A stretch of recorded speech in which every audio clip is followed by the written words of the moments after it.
जय श्री कृष्ण। राधे राधे प्यारे दोस्तों। साल था 1983 जब आर्कियोलॉजिस्ट की एक टीम गुजरात के डबारी गांव के पास अरब सागर में कुछ एक्सप्लोर कर रही थी। समुद्र की 130 फीट की गहराई में जाने के बाद वो जो देखते हैं वो सचमुच चौंका देने वाला था।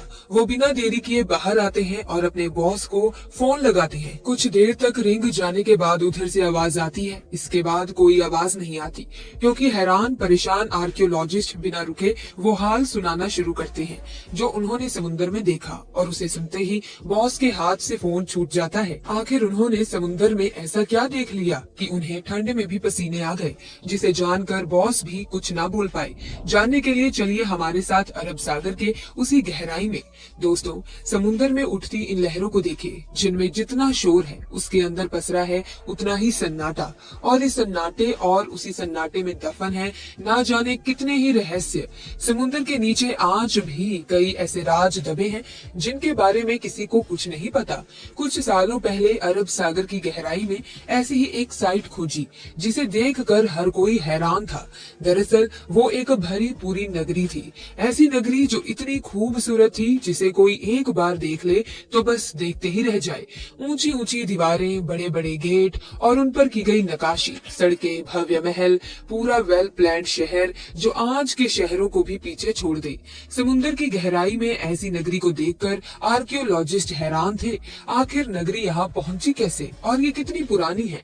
ये अब सवाल उनके मन में भी थे, जिनका जवाब ढूंढने के लिए उन पत्थरों के सैंपल लिए गए और कार्बन डेंटिंग से पता चला कि वो पत्थर महाभारत काल के हैं और ये वही नगरी है जिसके बारे में महाभारत में भी बताया गया है, यानी श्री कृष्ण की नगरी, द्वारका नगरी, जिसे भगवान श्री कृष्ण ने समुद्र किनारे बसाया था। अब आप कहेंगे कि हमें कैसे पता कि यही द्वारका है? इसका क्या प्रूफ है? क्योंकि द्वारका जो गुजरात के जामनगर जिले में अरब सागर के तट पर बसा एक छोटा सा शहर है, जिसे भगवान विष्णु के 4 धामों में से एक माना जाता है, जहां हजारों कृष्ण भक्त दूर दूर से दर्शन के लिए आते हैं। तो अगर वो द्वारका है तो फिर ये क्या है? दरअसल श्रीमद् भगवत पुराण के 10वें अध्याय के अनुसार कंस का वध करने के बाद भगवान श्री कृष्ण यादव वंश के साथ मथुरा में रहने लगे। लेकिन कंस की मौत का बदला लेने के लिए उसके ससुर जरासंध ने मथुरा पर 1 या 2 बार नहीं बल्कि पूरे 17 बार अटैक किया। बार बार हो रहे इन आक्रमणों से न केवल मथुरा की प्रजा परेशान थी बल्कि श्री कृष्ण भी दुखी हो चुके थे। इसीलिए उन्होंने अपनी प्रजा की रक्षा के लिए मथुरा से कहीं दूर जाना ही सही समझा और वो अपने परिवार और पूरी प्रजा के साथ मथुरा से 1225 किलोमीटर दूर अरब सागर किनारे जा पहुँचे और उन्होंने विश्वकर्मा को समुद्र के ऊपर एक नगरी बनाने का आदेश दिया। लेकिन समुद्र देव की मर्जी के बिना ये पॉसिबल नहीं था। इसीलिए भगवान श्री कृष्ण ने समुद्र देव की पूजा की, जिससे खुश होकर समुद्र देव ने अरब सागर के बीचों बीच 12 योजन यानी करीब 153.6 किलोमीटर धरती गिफ्ट की। इसी भूमि पर भगवान विश्वकर्मा ने विशाल द्वारका नगरी का निर्माण किया। ये एक ऐसी नगरी थी जो आज की वेल प्लान्ड सिटीज को भी मात दे सकती थी। ऊंची दीवारों, बड़े दरवाजे, बगीचे, तालाब, सोने के महल, सब कुछ बेहद ही खूबसूरत तरीके से बनाया गया था। और इसी नगर के बीचों बीच था श्री कृष्ण का महल, जो बेहद आलीशान था। पूरे यादव वंश और पूरी प्रजा को यहाँ पर बसाने के बाद श्री कृष्ण वापस मथुरा गए और जरासंध से युद्ध किया। उनका वध करने के बाद वो अपने परिवार के साथ हंसी खुशी रहने लगे। लेकिन कहते हैं ना, यहाँ कुछ भी कांस्टेंट नहीं है। दोस्तों, सुख दुख आता रहता है और श्री कृष्ण भी इसी चक्र का हिस्सा थे। दरअसल कुछ समय के बाद पांडवों और कौरवों के बीच युद्ध शुरू होता है, जिसमें भगवान श्री कृष्ण अर्जुन के सारथी बने। 18 दिनों के भीषण युद्ध के बाद आखिरकार पांडवों की जीत हुई और यही से शुरुआत हुई खूबसूरत नगरी द्वारका के सर्वनाश की। दरअसल महाभारत के स्त्री पर्व के अकॉर्डिंग माता गांधारी ने जब अपने 100 पुत्रों के शव देखे तो वो ये दुख नहीं सह पाई और उन्होंने भगवान श्री कृष्ण को अपने बेटों की मौत का जिम्मेदार ठहराते हुए उन्हें श्राप दे दिया कि जैसे उसके वंश का विनाश हुआ, ठीक उसी प्रकार 36 साल बाद तुम्हारे वंश का भी ऐसे ही विनाश होगा। श्री कृष्ण ये सब पहले से ही जानते थे, इसीलिए उन्होंने माता गांधारी के श्राप को आशीर्वाद समझकर एक्सेप्ट कर लिया। इसके अलावा एक और श्राप था जो यादव वंश के विनाश का कारण बना। एक बार की बात है प्यारे दोस्तों, जब द्वारका के पास बसे पवित्र स्थल पिंडारक में कई ज्ञानी साधु संत आए हुए थे। उन्हें देखकर श्री कृष्ण के पुत्र सांब ने अपने दोस्तों के साथ मिलकर ऋषि मुनियों के साथ शरारत करने की सोची। फिर क्या था, सांब ने एक गर्भवती स्त्री का भेष बदला और पहुंच गया साधु संतों के पास। वहां जाकर उसने ऋषि मुनियों से अपने होने वाले बच्चे के बारे में पूछा। ऋषि मुनि अपने साथ हो रहे इस मजाक से क्रोधित हो गए और उसने सांब को श्राप दे दिया कि वो एक लोहे के मूसल को जन्म देगा जो यादव वंश के विनाश का कारण बनेगा। अब श्राप तो एक ही भारी होता है, यहाँ तो दो मिल चुके थे। और थोड़ी देर के बाद सांब के कपड़ों से एक लोहे का मूसल मिला। जब श्री कृष्ण के नाना उग्रसेन को इस पूरी कहानी का पता चला तो उसने उस लोहे के मूसल के टुकड़े किए और उन्हें समुद्र में फेंक दिया। यही उन्हें ये गलतफहमी हो गई कि ऐसा करने से उन्होंने यादव वंश को इस श्राप से बचा लिया, क्योंकि जैसे ही उग्रसेन मूसल के टुकड़ों को समुद्र में फेंकते हैं तो उन्हें एक मछली निगल लेती है और फिर वो मछली मछुआरों के जाल में जा फंसती। जब उन्हें चीरा जाता तो उनके पेट से उसी लोहे के मूसल के टुकड़े निकलते हैं। एक शिकारी उन लोहे के टुकड़ों से जहरीले तीर बना लेता है और ऐसे टुकड़े टुकड़े होने के बाद भी ये लोहे का मूसल एक बार फिर तैयार हो जाता है यादव वंश के विनाश के लिए। लेकिन कैसे? दरअसल 36 साल बीत चुके थे और वो समय आ चुका था जब माता गंधारी के श्राप को सच साबित होना था। पूरा यादव वंश नशे की लत में डूब चुका था।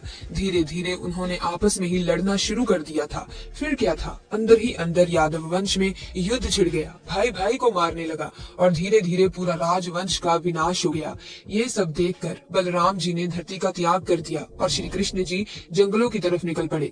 कुछ देर चलने के बाद वो एक पीपल के पेड़ के नीचे जाकर लेट गए। तभी एक शिकारी ने उन्हें हिरण समझकर उन पर तीर चला दिया। ये वही शिकारी था जिसने मछली के पेट से निकले टुकड़ों से तीर बनाया और ये वही जहरीला तीर था जो लोहे के मूसल से बना था।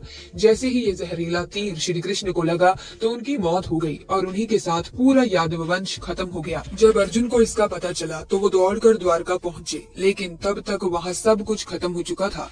पूरी द्वारका आग में जल रही थी। इसके बाद अर्जुन ने जैसे तैसे खुद को संभाला और जलती हुई नगरी से लोगों को बाहर निकाल दिया।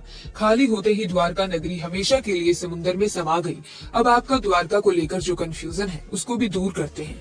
दरअसल आज द्वारका को दो हिस्सों में बांटा गया है, द्वारका और बेट द्वारका। द्वारका समुद्र के किनारे बसा एक छोटा सा शहर है और बेट द्वारका अरब सागर के बीच बसा एक द्वीप। काफी सालों तक तो बेट द्वारका को माइथोलॉजी या पौराणिक कथा मानकर निग्लेक्ट किया जाता रहा। इसका रीजन ये था कि हमारे पास ऐसा कोई प्रूफ नहीं था जो पौराणिक कथाओं में शामिल इस खूबसूरत सी नगरी को असली साबित कर सके। तो दोस्तों 1930 में अरब सागर में खोज की गई और इस दौरान बेट द्वारका के कई अवशेष मिले। फिर 1963 में इस आइलैंड पर खुदाई की गई तो कई पुरानी मूर्तियां और आर्टिफैक्ट हाथ लगे। फिर कई इंटरेस्टिंग थ्योरी सामने आई जो इस बात का सबूत थी कि श्री कृष्ण बेट द्वारका में अपने परिवार के साथ रहते थे। लेकिन ये छानबीन यही खत्म नहीं हुई और 1963 से 1990 के बीच under water archaeologist doctor S.R. Rao और उनकी टीम ने इस मिशन को कंप्लीट करने का बीड़ा उठाया। ये टीम काफी दिनों तक खोजबीन में जुटी रही। इसके बाद उन्हें पानी के नीचे एक खूबसूरत नगरी के अवशेष मिले। लेकिन यहाँ पर भी सवाल वही था कि क्या सच में समुद्र की गहराई में जो अवशेष मिले हैं वो श्री कृष्ण की नगरी द्वारका के ही थे? इसका पता लगाने के लिए आर्कियोलॉजिस्ट ने उन पत्थरों की कार्बन डेंटिंग की। कार्बन डेंटिंग से करीब 50,000 साल पुराने किसी अवशेष के बारे में पता लगाया जा सकता है कि वो किस युग का है। डॉक्टर नरहरि आचार्य ने महाभारत में मेंशन ग्रहों की स्थिति एस्टेरॉइड के जरिए ये कैलकुलेट किया कि महाभारत का युद्ध 3120 बीसी में बसा हुआ था और महाभारत के अनुसार उस युग में ही द्वारका का भी निर्माण हुआ था। जब पत्थरों के कार्बन डेंटिंग की गई तो पता चला कि ये पत्थर उसी समय के हैं। लेकिन पत्थरों का क्या है, वो तो किसी भी युग के हो सकते हैं। और इससे ये कैसे पता चला कि द्वारका के ही ये अवशेष है? इस बात को प्रूफ करने के लिए आर्कियोलॉजिस्ट कूद गए अरब सागर में और समुद्र में मिली ऐसी नगरी का एरिया मापना शुरू कर दिया। और शायद आपको जानकर हैरानी होगी कि इस नगरी का मेजरमेंट 12 योजन यानी कि 153.6 किलोमीटर का था। भागवत पुराण के अनुसार ये उतनी ही जमीन थी जितनी समुद्र देव ने श्री कृष्ण को द्वारका नगरी बसाने के लिए दी थी। और ये इस बात का सबूत था कि ये श्री कृष्ण की नगरी द्वारका है और समुद्र के नीचे आज भी ये खुदाई जारी है। तो ये थी कहानी श्री कृष्ण की नगरी द्वारका नगरी की। हमें कमेंट्स में अपने विचार जरूर बताइएगा। साथ ही कमेंट सेक्शन में राधे राधे जरूर लिखें। देखा जाए तो प्यारे दोस्तों, द्वारकाधीश मंदिर की भी अपनी एक महत्वता है, क्योंकि द्वारकाधीश मंदिर के गर्भगृह में चांदी के सिंहासन पर भगवान श्री कृष्ण की श्याम वर्णी चतुर्भुज प्रतिमा विराजमान है। यहाँ उन्हें रणछोड़ जी भी कहा जाता है। भगवान हाथ में शंख, चक्र, गदा और कमल लिए हुए हैं। बहुमूल्य आभूषणों और सुंदर वेशभूषा से श्रृंगार की गई प्रतिमा सभी को आकर्षित करती है। मथुरा से निकलकर भगवान श्री कृष्ण ने द्वारका क्षेत्र में पहले से स्थापित खंडर बने नगर में एक नया नगर बसाया। ऐसा कहा जाता है कि भगवान श्री कृष्ण ने अपने पूर्वजों की भूमि को फिर से रहने लायक बनाया। तो ऐसे में प्यारे मित्रों, आज की वीडियो में बस इतना ही। अगर वीडियो में दी गई जानकारी अच्छी लगी तो वीडियो को लाइक करें, शेयर करें, चैनल को सब्सक्राइब करके बेल आइकन को प्रेस कीजिए ताकि आने वाली नई वीडियोस की अपडेट आपको मिलती रहे। आपका बहुत बहुत धन्यवाद।